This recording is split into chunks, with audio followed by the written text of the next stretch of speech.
நீதிமொழிகள் அதிகாரம் 25.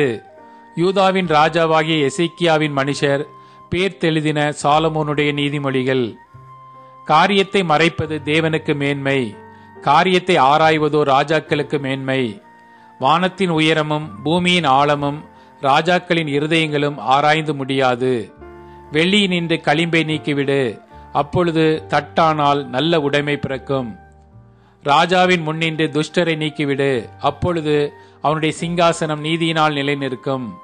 ராஜாவின் சமூகத்தில் மேன்மை பாராட்டாதே, பெரியோர்களுடைய ஸ்தானத்தில் நில்லாதே. உன் கண்கள் கண்ட பிரபுவின் சமூகத்தில் நீ தாழ்த்தப்படுவது நல்லதல்ல. அவன் உன்னை பார்த்து மேலே வா என்று சொல்வதே உனக்கு மேன்மை. வழக்காட பதற்றமாய் போகாதே, முடிவிலே உன் அயலான் உன்னை வெட்கப்படுத்தும் போது நீ என்ன செய்யலாம் என்று திகைப்பாயே. நீ உன் அயலானுடனே மாத்திரம் உன் வியாஜியத்தை குறித்து வழக்காடு, மற்றவனிடத்தில் ரகசியத்தை வெளிப்படுத்தாதே. மற்றபடி அதை கேட்கிறவன் உன்னை நிந்திப்பான், உன் அவமானம் உன்னை விட்டு நீங்காது. ஏற்ற சமயத்தில் சொன்ன வார்த்தை வெள்ளித்தட்டில் வைக்கப்பட்ட பொற்பழங்களுக்கு சமானம். கேட்கிற செவிக்கு ஞானமாய் கடிந்து கொண்டு புத்தி சொல்லுகிறவன் பொற்கடுக்கனுக்கும் அபரஞ்சி பூஷணத்திற்கும் சரி. கோடை காலத்தில் உறைந்த மழையின் குளிர்ச்சி எப்படி இருக்கிறதோ அப்படியே உண்மையான ஸ்தானாதிபதியும் தன்னை அனுப்பினவனுக்கு இருப்பான். அவன் தன் எஜமான்களுடைய ஆத்துமாவை குளிர பண்ணுவான். கொடுப்பேன் என்று சொல்லியும் கொடாமல் இருக்கிற வஞ்சகன் மழை இல்லாத மேகங்களுக்கும் காற்றுக்கும் சரி.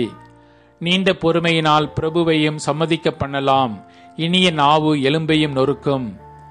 தேனை கண்டுபிடித்தாயானால் மட்டாய் சாப்பிடு, மிதமிஞ்சி சாப்பிட்டால் வாந்தி பண்ணுவாய்.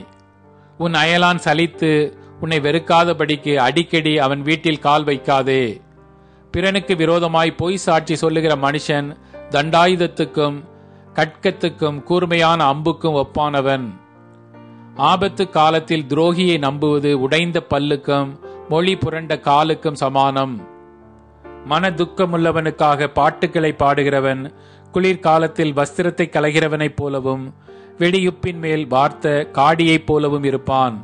உன் சத்துரு பசியாயிருந்தால் அவனுக்கு புசிக்க ஆகாரம் கொடு, அவன் தாகமாயிருந்தால் குடிக்க தண்ணீர் கொடு. அதனால் நீ அவன் தலையின் மேல் எரிகிற தழல்களை குவிப்பாய். கர்த்தர் உனக்கு பலனளிப்பார். வட காற்று மலையையும் புறங்கூறுகிற நாவு கோப முகத்தையும் பிறப்பிக்கும்.